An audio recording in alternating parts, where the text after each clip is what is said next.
Hello and welcome to Orkney. My name is Darnell Christie and this week at FITV we're going to be bringing you all the latest sporting events happening at the Orkney Island Games 2025.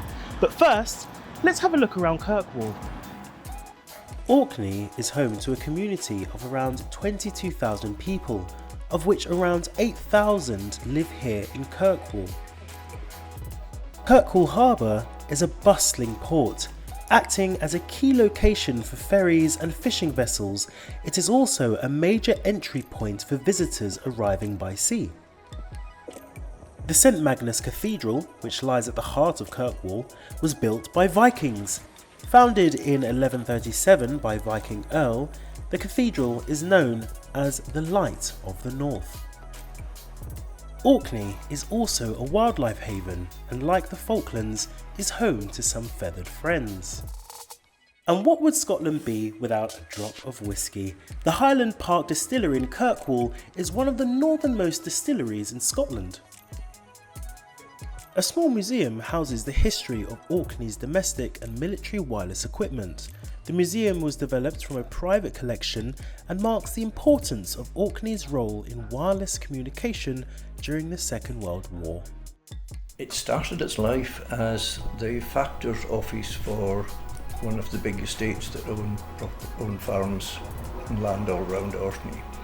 They sold that off in about 1921 to various farmers, and it then became a wireless shop and a petrol station, and that operated until the early to mid 1990s. The Wireless Museum needed new premises, and we got the opportunity of getting these premises. So we now have 90 years of almost continuous connection with the radio. We squeeze a lot into a very small space. Some special items were made here in Orkney in celebration of the Island Games. A tartan was made by Aurora Jewellery, and the medals themselves were also given a local touch. There was a local competition run in Orkney for the design of the Island Games medal and the Island Games ribbon. The medal design was won by Jodie Brown, who actually works at Sheila Fleet herself as one of the jewellers. The design is based around the Ring of Brodgar, which is one of the famous attractions in Orkney. And then the ribbon was actually won by Olivia Yorston, who's also one of the jewellers out in Sheila Fleet. And it was won by just the bright colours to do with Orkney flag. It's brilliant advertisement as well for the business too, because both of the jewellers are from Sheila Fleet. They've actually turned it into a jewellery design. 24 islands are coming up here to Orkney to take part in this year's Island Games. There are a variety of sports this year, with the Falklands taking part in 6 of those. So, before the action begins, let's go and have a look at some of the venues. Across 9 venues, over 2,000 athletes will be competing in archery, badminton, cycling, football, golf, gymnastics, and many more over the next 6 days. And just under 40 athletes will be from the Falklands. We are finally here in Orkney. How does it feel? Oh, it's exciting. It's brilliant and very reassuring that the team and all the supporters and the media and everything are virtually all here. The weather is amazing. So yeah, itching to get underway now.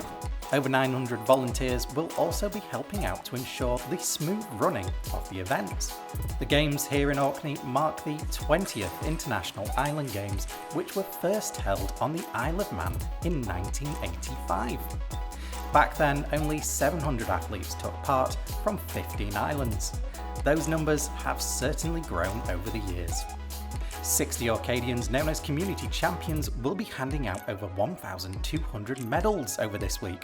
And I've got my fingers crossed for a gold or 2 for the Falklands.